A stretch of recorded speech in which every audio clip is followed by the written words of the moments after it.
Okay, guys, welcome to the new episode of the Full Funnel B2B Marketing Show. It's episode 24, and today I'm going to talk with Ben Baker, who is seasoned B2B marketer and entrepreneur from United States.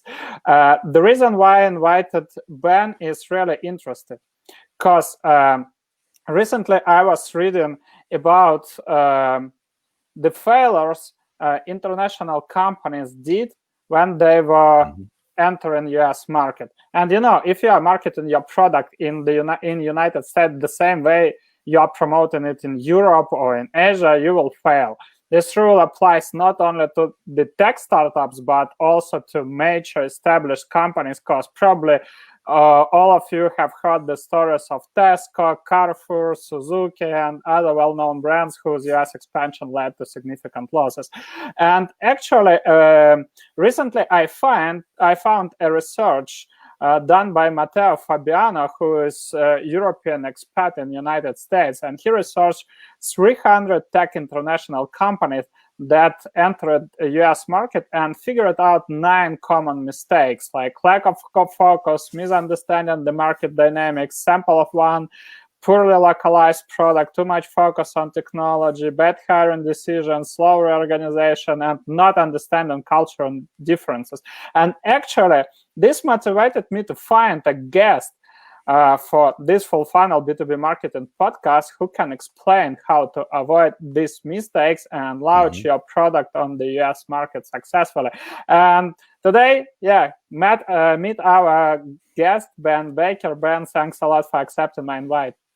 Andrei, thank you for having me. It's nice to talk to somebody across the pond.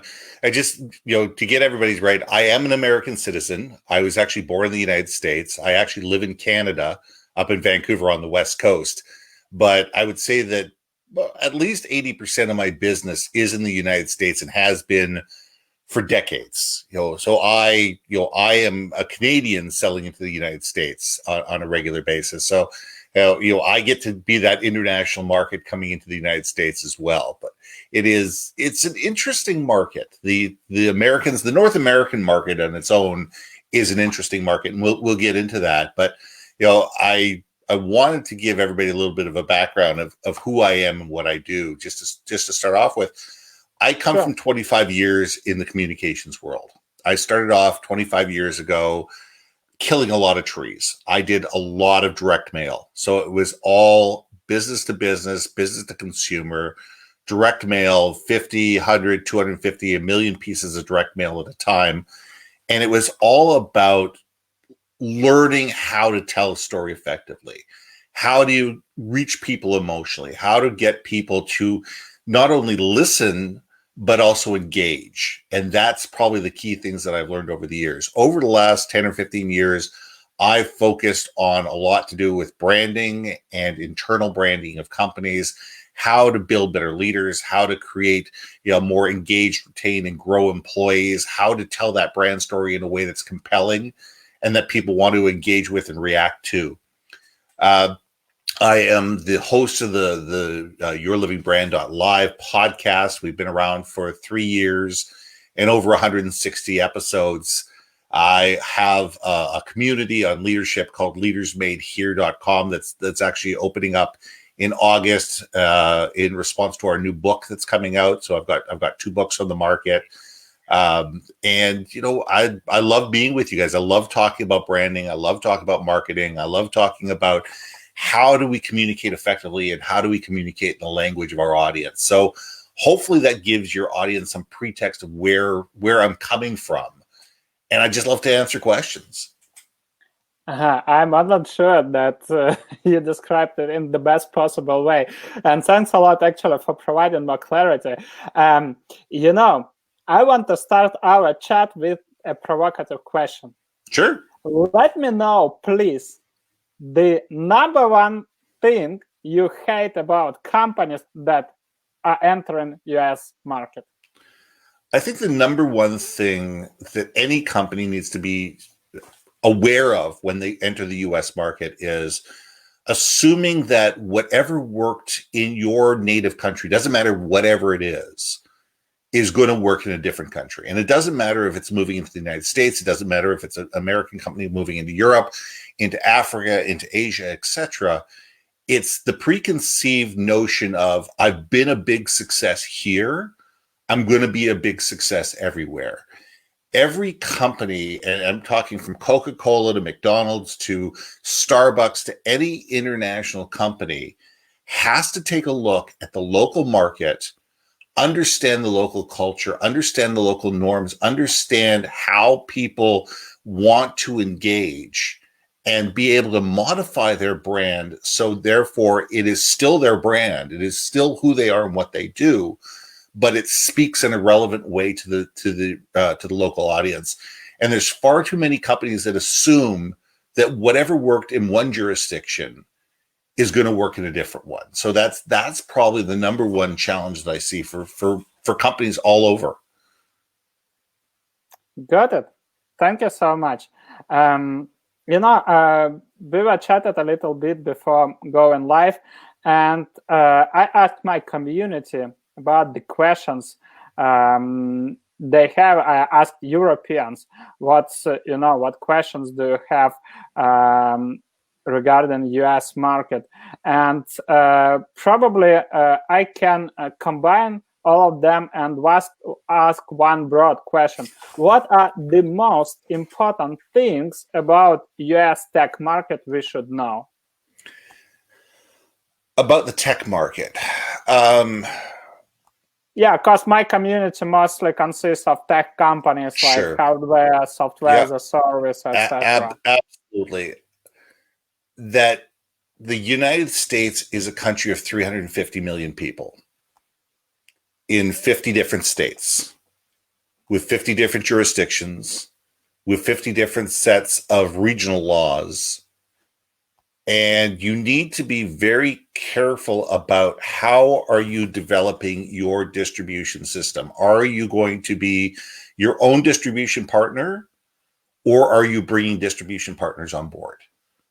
And I think that that's a very key thing to do. Are you going to be the technology partner and bring on American distribution partners that understand the local lays of land and be able to work within the jurisdictions that are already there? Or are you going to make that jump across the pond yourself and actually firmly create a presence in North America? Because there are legal ramifications, there's brand ramifications, there's jurisdictional ramifications, there's human resources ramifications, etc. There's all sorts of different things you need to look at on a state-by-state basis. And you also need to take a look at where is your client base. Being in California, being in San Francisco, because everybody's in San Francisco, but your clients are in New York, it doesn't make any sense. So the first thing you really need to do is you need to understand, is the play that you're going for a national play? Is it a regional play? Is it a local play? Where are your clients? Who are your clients? Where do they hang out? How are you needing to get to them? Are you getting to them over the phone? Are you getting to them on a technology, on a digital solution? Do you need to be, face to face with your clients on a regular basis? And obviously during COVID, things are going to change as well. But you really need to look at geographically what makes sense, because, to fly from one side of the country to the other is 5 hours.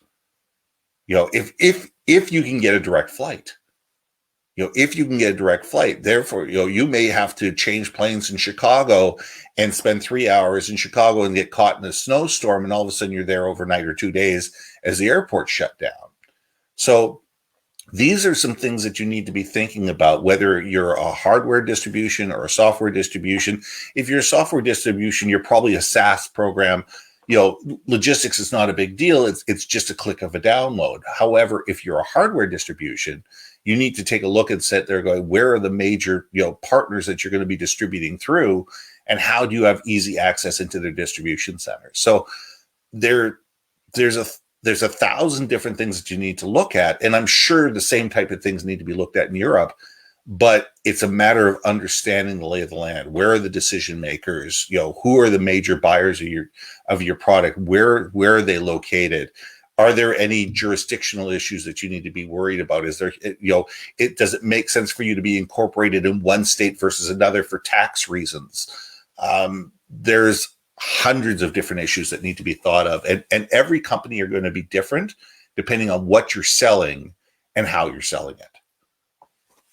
And let me know, are there any differences between East Coast and West Coast?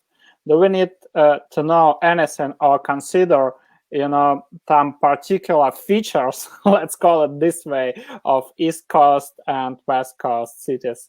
I would say that the West Coast versus the East Coast mentality is probably something that really most people from outside of North America and the Midwest let's not negate, those 30 states in the middle where there are some real big tech giants, in the Midwest, in Chicago, in Oklahoma. I mean, there's places in Texas, there's places in Arizona, there's places that are tech centers that are outside the East Coast and they're outside the West Coast. And, it's going to become more and more so as people become more remote tech centers, because they can build these enormous, places in Oklahoma for 10 cents on the dollar in terms of land value and be able to bring in, tech people there. However, your East Coast versus West Coast your West Coast is far more laid back, more Dockers and golf shirts mentality, where New York is very much still suit and tie, and all the mentalities that go along with it. It's a far more conservative versus a far more broad-based, entrepreneurial type idea on the West Coast. Silicon Valley is still far more entrepreneurial in their thought process, especially in the tech bubble, than New York is. But it tends to be, if you are serious about innovation, if you want to be a part of the tech solution and the innovative crowd, you tend to be more Silicon San Francisco based. However, there are going to be a far more, in terms of insurance technology hub is more East Coast, because all the insurance, all the major insurance companies are all on the East Coast. So they need to be near where their clients are. Got it, Ben. Thanks a lot for clarifying it. One more question I want to ask about the US market, and still it would be a bit broad question. But anyway, what are the biggest misbeliefs or stereotypes about US market? That it's homogeneous. Is probably that what will work in New York will work in California, that will work in Arizona, will work in Texas, will work in Florida, will work in Oklahoma, will work in North Dakota. It's because they are all Americans. There are some overlying factors. The U.S. Constitution is ingrained in every single of the 350 million people. They all believe in life, liberty, and the pursuit of happiness.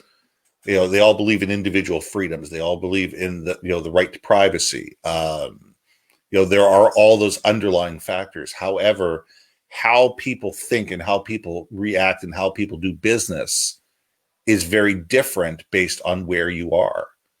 Where New York tends to be more about dollars and cents, Texas tends to be a lot more about relationships.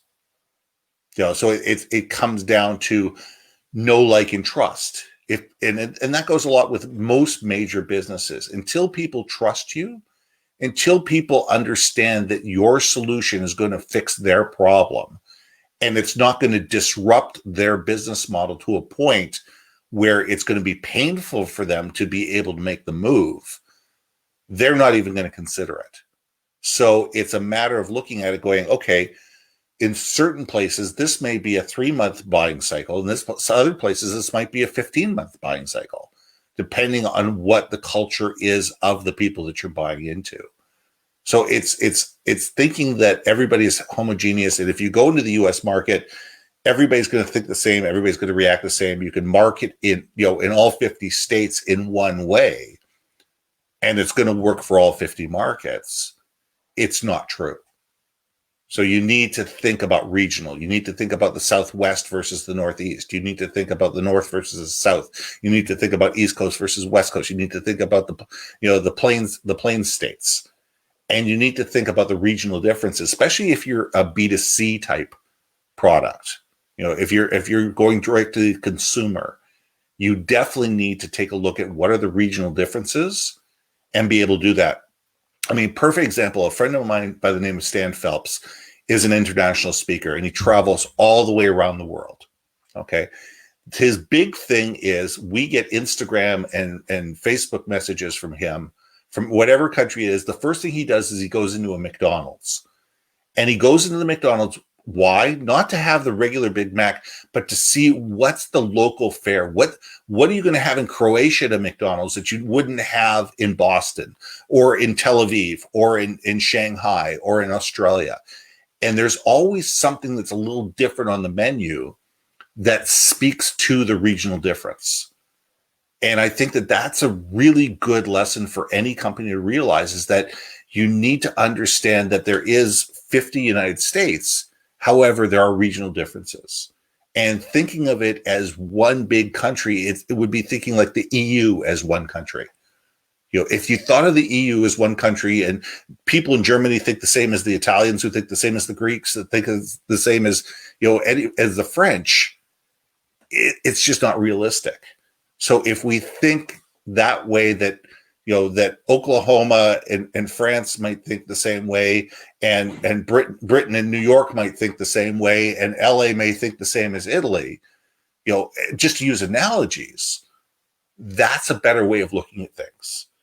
And we need, when we're creating marketing strategies, when we're thinking a go-to-market strategy, we need to be immersed in the country, in the place that we're in, and bring in local talent in terms of marketing that understands the regional differences and can help you market with a regional flair. Because trying to do your marketing from the head office in Germany or Italy or Greece or wherever, and thinking that that's going to land, that marketing is going to land, in a way that resonates in the United States, is just not going to happen. Because the people in Europe just don't understand the mentality of the North Americans, just like I don't understand Asian markets, and I don't really understand. I wouldn't have the audacity to bring a North American product to Germany without bringing in a German marketing firm to have them sit down and talk to me about, okay, how do we take our brand and make it relevant within this marketplace?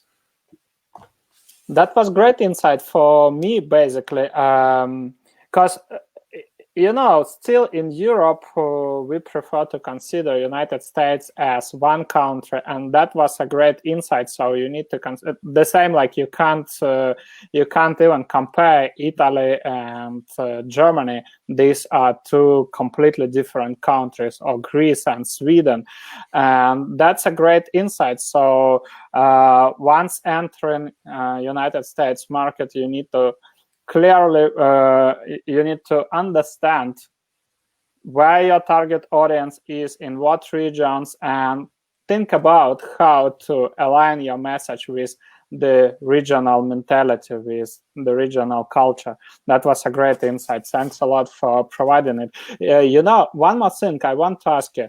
You mentioned trust as a key factor to success. And I remember that recently I posted on LinkedIn, and you commented to this post saying that the one thing I can say, I'm citing you, the one thing I can say here is that trust is a huge factor right now. People need to believe that you understand them, their needs, their wants, and their desires. And my question is, how to establish trust on US market if nobody knows you? Okay, well, let me tell you a story, and then we'll get into that. Because I'll give you an example of a trust gone bad. And there is a department store in the United States called Target. I'm not sure if there's Target stores in Europe or not, but there's a department store in Target in the United States, which is huge. They're enormous stores. They're all over the United States. They're a discount retailer, and they sell everything. Think of them like a Walmart type mentality. And they realized that there was a play to come into Canada, and to come into Canada in a big way. One of the major Canadian retailers was going out of business. There was all this real estate that was available. The footprint was the right size. The market was the right size. Their old clients were the right type of clients. And they knew that an enormous amount of Canadians, and I'm talking hundreds of thousands, if not millions of Canadians, would come across the border many times a year to shop at Target stores, at the border stores. There's usually a store within 50 or 100 kilometers of the border, and people would come in and they would do their shopping and they would go home. So the Americans thought, oh, wait a second, we can just go in and we can buy up this thing, we can create a stores, and we're going to be just the way we were, and people are going to do it. The problem was they didn't understand the Canadian marketplace. They didn't understand the subtle cultural differences within the market. They didn't understand that, the levies and the taxes and what it took to bring the stuff into Canada, and the enormous extra cost that it would be. Therefore, when they came into Canada, their staff was undertrained for the Canadian marketplace. Their stocks were their shelves were understocked.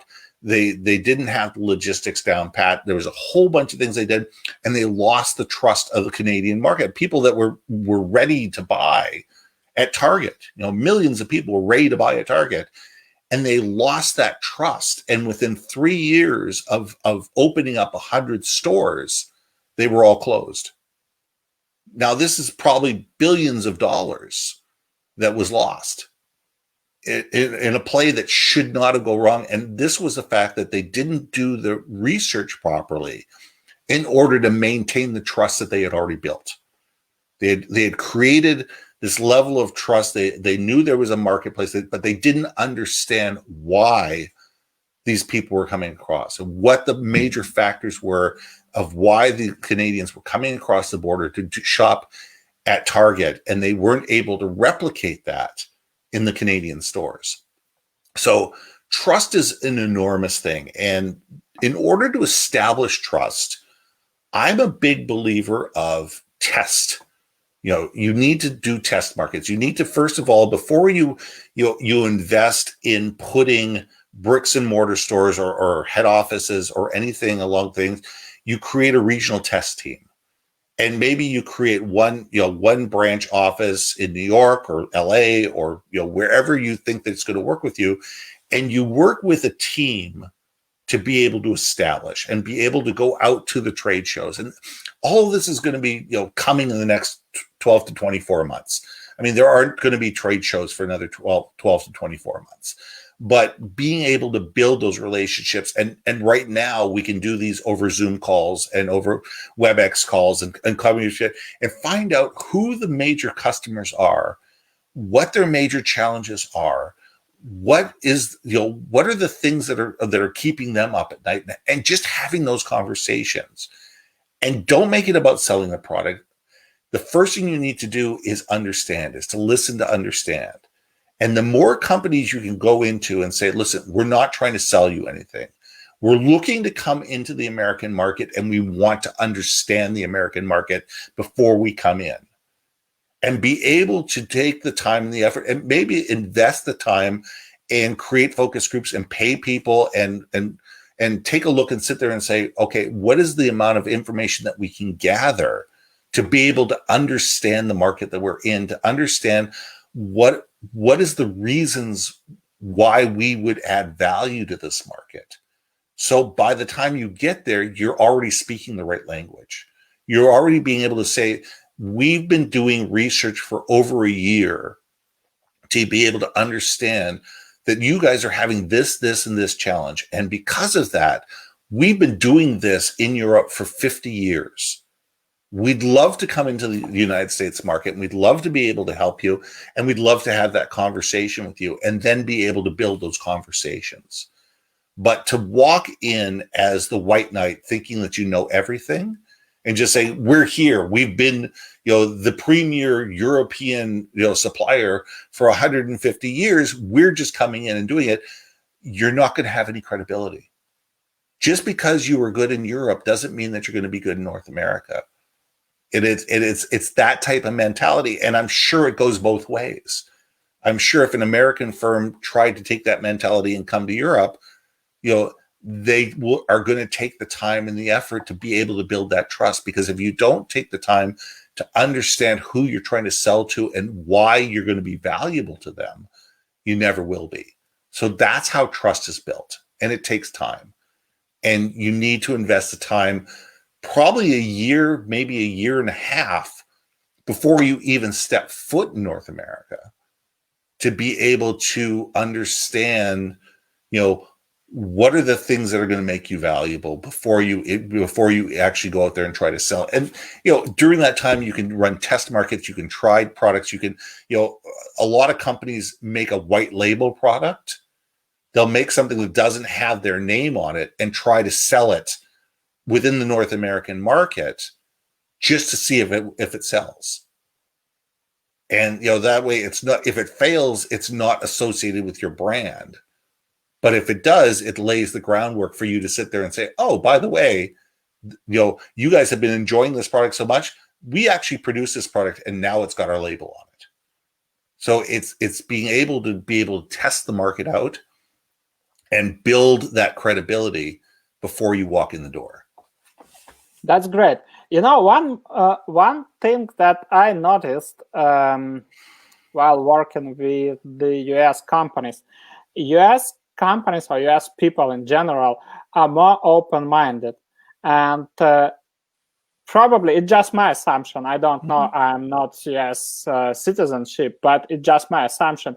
The reason why is that you have this strong community, you have like in different industries, and people really contribute to this community, and probably that's why they're open-minded and they're willing to talk, to chat with you. In Europe, we have, like, depending on country, but we have slightly different mentality. And my question is, how can we become active members of United States growth and tech communities if we are miles away? I think the tech community is probably the easiest way. It's probably one of the easiest communities to get involved with. There are tech groups everywhere, and those tech groups are online. There's huge tech communities on LinkedIn. There's huge tech communities on different Slack channels. There's huge tech communities that are part of different conferences, etc. And those conferences are now virtual. And I think it's just out there looking for them. And it's a matter of sitting there going, I'm a technology company that deals with insurance. Well, there are two different organizations, one called Agency Nation and the other one called Insurance Nerds. And once you get plugged into both of those, you get involved in their communities. The same thing happens for various different, tech and manufacturing. There's tech and manufacturing communities. There's organizations online everywhere. And just like any other online community, you first go in, you look around, you see what's going on, you listen, you see what the conversations are like, and then you join in once you have a lay of the land, and you start the conversations, you build the conversations, and those conversations online lead to saying, you know what, let's have a Zoom chat. And I'd love, we're a European company. I'd love to find more about the American, business community from you, and do it with some company that's not a competitor. Find a company that is in an adjacent market that could be a partner of yours. Somebody that's not a direct competitor, somebody that does something similar, but maybe you can help them and they can help you, and have the conversations with those type of companies. There's a lot of feeling out there today of partnerships Partnerships are huge, and they're becoming more and more popular. People are starting to realize my tech can only go so far on its own. It's when my tech integrates with your tech, and we be able to create something that's going to be beneficial for everybody, and we're going to be stronger together, that we're going to be able to come up with something. And sometimes that leads to amalgamations of companies. Sometimes that leads to joint partnerships. Sometimes it leads to joint ventures. There's lots of things that come out of it, but it's being open to being a partner of somebody, and sometimes maybe being a junior partner for somebody.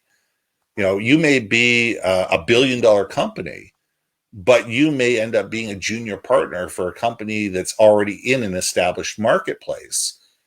And you can be the engine that makes them tick. So it's a matter of taking the ego out of it and realizing that it's those partnerships that are going to make everybody stronger. Great. Thanks a lot for providing, again, brilliant insights. Let's talk marketing. Let's talk marketing. We were talking about always happy to talk marketing. Yeah. So let's talk about some practical stuff. You provided lots of insights, but let's try to wrap them up and pretend we are launching together a new startup and we want to market it in the United States. Let's pretend you are CEO or CMO of this new startup. What will be your first steps to launch this startup on US market? Well, I think before you do anything else, you need to understand what your brand is. You need to understand who you are, what you do, why you do it, who you do it for, and why those people should care. What differentiates you? Who is your exact audience? Too many companies out there say anybody with a Visa card and a heartbeat is my client. It's not true. There's 7.5 billion people in the world. If you can get 1% of those people to buy from you, you'll do very well. You will do extremely well. If you have 75 million users, for most companies, that's a pretty healthy lifestyle. So if you look at things that way, the first thing you need to do is establish what your brand is, because you can't tell the story of your brand. You can't market your brand until you understand what your brand is. Who are your main competitors in the marketplace, and what differentiates you from them? Because you don't want to be chasing your competitors. You want to acknowledge that they're there. You want to know what their strengths are. You want to know what their weaknesses are. But in the end, you want to understand what differentiates you from them. What are the key factors that make you a more viable solution? Then it comes down to content creation. We live in a world where content is king, because content builds trust. I've got a program called Podcast Host for Hire, where what we do is we become the podcast for different companies. What we do is we would be for Radio IBM, for example, just pick a name off the thing. Not that IBM's a client, but just to give one off the thing. And what we do is we would interview somebody within their company on a weekly basis, talking about their product, their service, what's new, what's exciting, what's different, how are things working, where's the thing, and be able to build both internal and external content. And what we do is we take those interviews, we slice them into 30 to 50 to 75 different pieces, then that they can take those and use those across social media. Because it's a matter of consistency of message. If you can have a consistent message happening over and over and over again, people start paying attention. If you go out there and start screaming, "Look at me," nobody cares, because you're another Me Too. You're just another product in the marketplace. If all your differentiator is that you're cheaper than somebody else, you will be replaced, because sooner or later somebody will be cheaper than you. And then all you are is a commodity that's low cost, low value, easily replaced and easily forgotten. But if you can have other people determine what your value is to them, all of a sudden you become a value partner for them. You become somebody that's integral into their solution platform. You help make their company better. And if your customers understand how you help make them better, how your story resonates with them in a way that says, wait a second, Andrei's product is going to make our life easier. If we can integrate this into our value pack, into our tech stack, we're going to be a far better company. Maybe it's time to go start talking to Andrei. And content is what is out there because there's so much noise. We need to be able to create stuff that's not, it's not shouting from the ceiling. It's not, it's not shock and awe. It's got to be stuff that people can just see over and over again, that is reliable content that adds value, that tells your story effectively and gives people the reason to go look at your website, to pick up a phone and call you, to go onto your chat, to connect with you on social media, whatever. And then you have to have people in your office that are trained that when people do connect with you, whatever platform it is, to make sure that they're going to be there in a timely manner to answer whatever questions those people have. Because nothing is more deadly than people who want to do business with you. They connect with you and then they feel ignored because they're not coming back. That's great. I totally agree with you. The only one question I want to ask you, because I got this question from my community. I assume I know the answer, but I would like, I promised I will ask you, so still want to do. Are these rules you just shared with us, are they equal to product-based companies and to the service-based companies? Or is there any difference if you are a European service provider and you want to market in your service in US market? Everything's about trust. Whether you're a product-based company, whether you're a service-based company, it's all about trust. I would say that there's far more trust, depending on the level. The level of the more the level of sophistication, the higher the price tag of the item, the more trust you need to establish. If you have a 10 euro, solution, if it's just a 10 euro solution, people will just buy it. They'll either buy it or they won't buy it. If somebody likes it, they'll just pick it up and then buy it. They'll go to Amazon or wherever, and they'll pick it up and it's done. And if it does what they want to do, they're happy and they'll talk about it. If it doesn't do what they've done, they'll throw it away and they won't even think twice about it.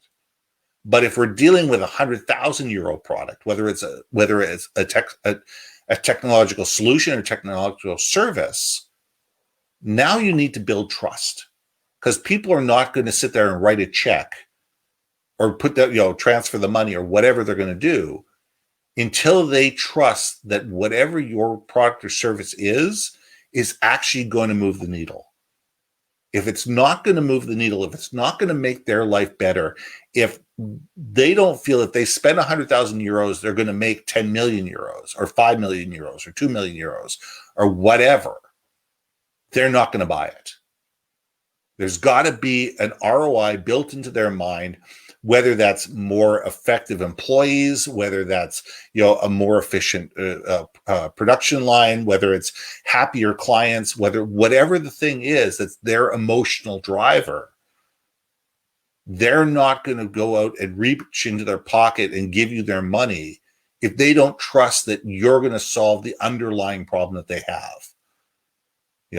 If it's a difference between something being 95,000 euros and 100,000 euros, and the 100,000 euro product, solves the underlying problems, and the 95,000 euro product doesn't, they'll spend the extra 5,000 euros. But if it's two products side by each that are all within the same product, the same dollar amount, the one that's going to win out is the one where they trust that your solution is going to solve the problem. Makes sense.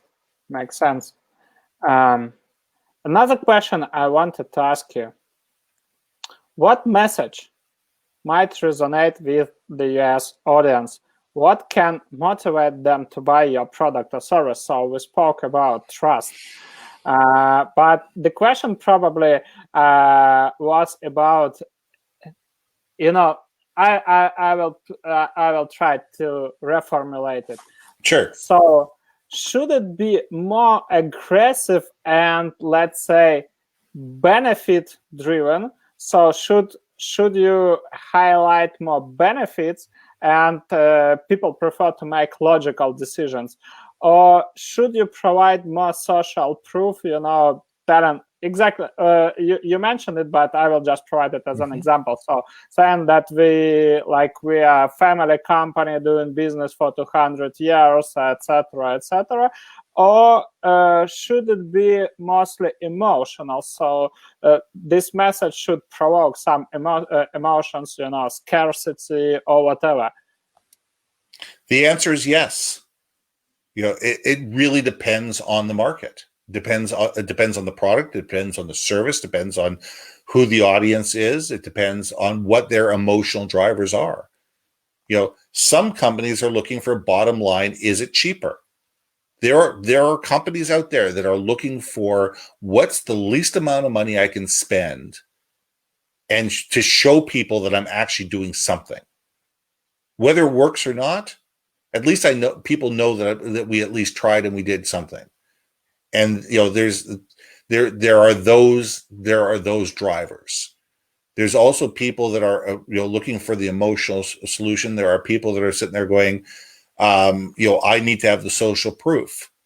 It depends. It could be different buyers within different organizations that have different motivations. In the end, we're dealing with people. In the end, we are absolutely dealing with people, and humans are a weird bunch. Humans are an extremely weird bunch, and we all have our own internal motivations, and it could be having to do something with the argument we had with our spouse that morning. That drives that decision, or whether I need to make a decision because my boss is yelling at me, and you happen to be the person in front of me. Fine, I don't want to delay this for 3 months.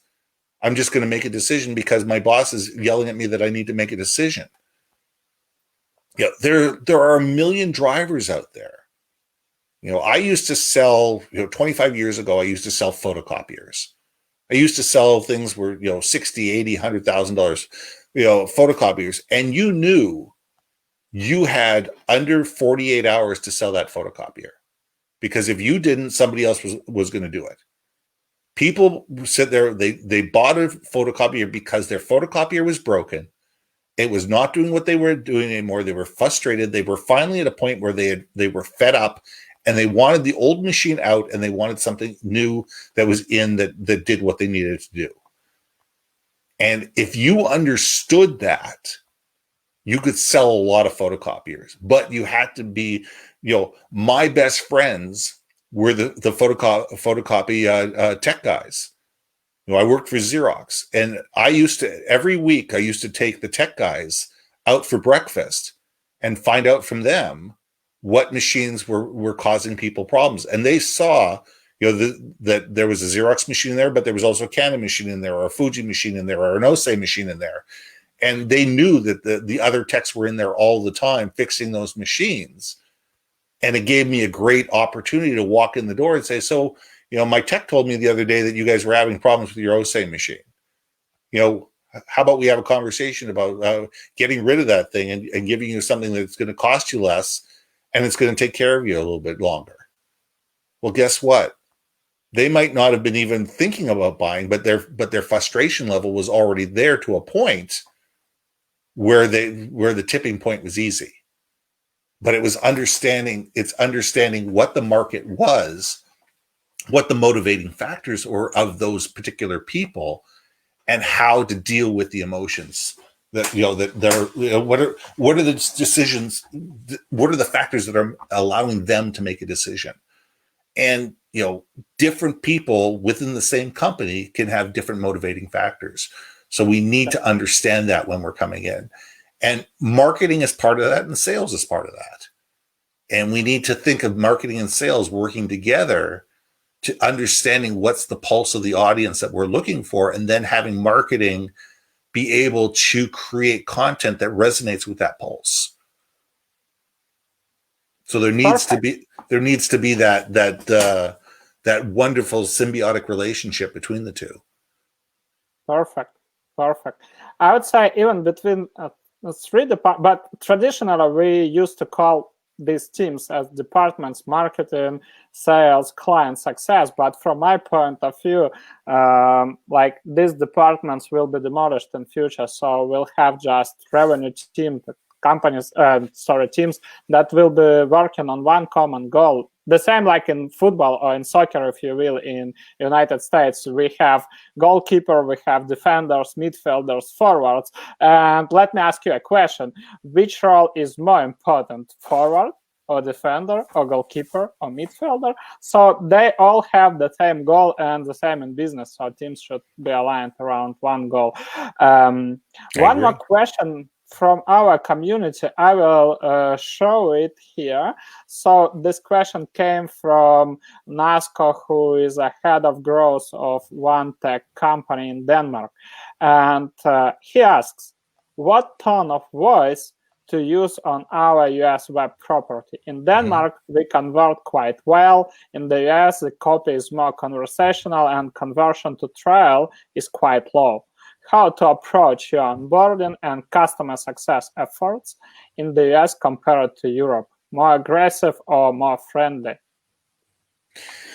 All right. So if I'm understanding the conversational copy in Denmark works very well, but it's not converting very well in the United States. Is that what they're saying? Yes. Yes. Okay. It depends on the market. And the question is, do they have a separate website for the US, or is it just a web page on their Danish website? So is it a Danish website that's been just converted to English, or is it an actual US website that has been, where the copy has been written for a North American marketplace? And that's the first question I ask, is because that's challenging. The question is, do you have somebody, a copywriter from North America, who has gone into your Danish website and has converted the text to North American, idioms and colloquialisms and language that resonates with a North American audience? Because trying to use North American idioms in Europe is going to be as challenging as it is using Danish idioms and conversational methods in North America. They don't translate very well. So it's a matter of sitting there going, first of all, is the website optimized in terms of its language for the US market? And I think that that's the first thing you need to ask, is you need to go out there to some key clients and saying, if you have a couple good clients in the United States, say, could you look at our North American website? What is it that you like about it? What is it that you find challenging about it? And be willing to listen. Be able to listen to your customers and sit there and say, does it just not logically flow? Are the buttons in the wrong place? If you have a chat, some companies have a chat that is on European time. So they've got they've got the chat group, but they have it set up for European time. So whenever the Americans want to sit there and chat with somebody, no one sit there to listen to the chat. So everything goes to voicemail. Everything goes into a message that is responded to the next day. Well, if that's the case, why are you having a chat? Why, if you're not going to have somebody there on North American time zones willing to sit there and listen to and respond to the chat, and can do it in North American language, there's no point having a chat bot on your machine or on your website. And it's taking a look, first of all, at the language of the flow of the website, the product offering, the videos, everything that's on there, and saying, have we optimized this for a North American audience? Have we had somebody that is a North American marketer look at this and be able to translate, not only the language, but the meaning behind the language to make sure that it resonates properly? And I think that that's the first step that people need to take a look at before they start saying, do we go more aggressive? We don't go more aggressive. That comes down to the local market. It comes down to the product.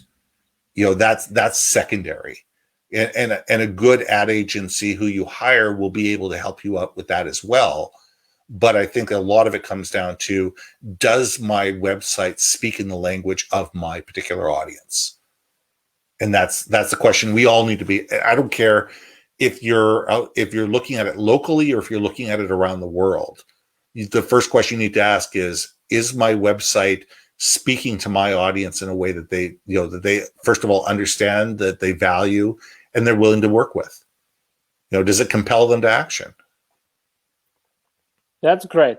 That's great. And yep, quite often we try to eliminate and dismiss the most obvious things, because actually this is, the area where you should start, but we prefer to dive deeper into some more, let's say, sophisticated areas of marketing without solving, the basics. But actually, it, just to drop my 2 cents besides our today's conversation, it happens in B2B marketing in general. Like lots of companies prefer, to eliminate fundamental steps like defining target market segments, developing ideal customer profile, define your unique value proposition that will be aligned with the goals and needs of this ICP, defining the buying process, understanding how can you address the steps in the buying process. And like lots of companies prefer to jump into some, quick wins, growth hacks, some tactical approaches, and then wondering why it doesn't work. So, well, the question is are you optimizing your website for advertising, for quick hits, for quick sales, for click here to buy now? Or are you optimizing it to build long-term relationships? And you need to first determine, are you looking for people to buy now? Or are you looking for people to pick up a phone call to talk about a more sophisticated sale? And that's, and you're right. So, and you're going to build your website, and you're going to build your copy, and you're going to build everything based on what you want people to do. And it's you're right. There's no easy fix. There's no easy hack.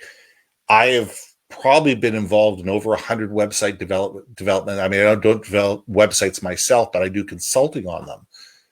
Over 100 websites, and I will tell you that not 2 of them look the same. Not 2 of them have the same language, the same copy, the same mission or vision. They're all different based on what's the brand of the company and who's the audience that they're going after. So it's marketing in a way that's going to resonate for your audience and build your brand. And there's no hack for that. That takes a lot of work, and it takes a lot of investment in time and money to understand, exactly who you're going after. But the return can be 10, 20, 30x, depending on or 50x, depending on what you do and how well you do it. That's true. That's true. Ben, I want to finish our chat with one question that came from my German, from my friend who is a German entrepreneur. And actually, I assume that would be a fantastic question to wrap up this conversation. How to fail in the most spectacular way in the United States? I think that the biggest way to fail is to just jump in with both feet. Just to assume that whatever is going to work in Europe is going to work in the United States, and just say we're big enough and we've got enough capital that we're going to throw money at this and jump into the market and do all of our marketing from Europe, and we're going to do we're a German company or a Swedish company or British company or whatever, and people are going to love us because we're coming in and we're the white knight, and because we have a better solution, and you might have a better solution, people are going to jump to it. The companies that don't do the research, that don't understand what's the market that they're going into, and why people are motivated to buy within that market that they're walking into, are going to fail. And the bigger, the more egotistical they are, and the more, single-minded that they are, and the more that they think they know everything, the bigger they're going to fail. Awesome. Thanks a lot for this chat. It was insightful for me. I think we also touched all the questions we got from my community members, and it became more clearer, what you need to do if you want to, not just, to come into US and just try to immediately conquer the market. So probably the era of Alexander the Great was like couple of thousands years ago. So it's more about building long-term relationship. It's all building the trust with the local community as well. You need to treat United States as all the states actually as a standalone country, the same like we are doing in Europe. So you need to define local mentality, local values, and think about how to align your product benefits and positioning with the local values. And localizing product, that's what I mentioned in the beginning. Lots of companies, I'm not mentioning like early stage startups who can't afford, localizing services, but established companies that have some budget and which neglect these obvious options, hiring local partner that will help to align products positioning and products message with the local culture. That's probably also one of the most common mistakes companies are making when entering to United States. So brilliant insights. Thanks a lot for chatting with me. I would like to ask you to guide our listeners and give them next steps, how they connect with you and your resources. Yeah, I mean, before I go into anything, is that everything that I've said about the United States could be assumed that could work in any different market, whether it's Australia, whether it's Canada, whether it's Southeast Asia, Middle East, wherever. You need to start thinking about the localized market. So it's not just the US market. It's walking into any market that you want to walk into with 100 questions before you come up with one answer. And I think that that's probably the more questions you can ask, the more you can understand the local mentality and the local way of doing business, the more successful you're going to be in any marketplace. The best way for people to get in touch with me is through my website. It's yourbrandmarketing.com. That's yourbrandmarketing.com. Everything is there. Access to my podcast is there. Our leadership community is there. We've got a new leadership community called Leaders Made Here that we're opening up in August. And I think that's going to be really exciting for people. And we'd love to have, the more international people we can have involved in that, the better the community is going to be, because then we can get people from all over the world talking about leadership and what does leadership mean in different communities. And I think that would be great. And the more people that want to join us, the more we would love that. My courses on leadership are there. My books are there. Everything is all available to you at yourbrandmarketing.com. And of course, I'm always available for Zoom chats if people need to have consulting, no matter where they are in the world. Always happy to help. Cool. Thank you so much. And just a quick note for our listeners, all of the links Ben mentioned, you'll be able to find in the podcast description. Thanks a lot for joining me today. I wish you all the best, and I hope we'll have much more opportunities to chat in future. Andrei, thanks for having me on the show. I really enjoyed it. You have a great evening. Thank you so much, and a great day for you. Thanks.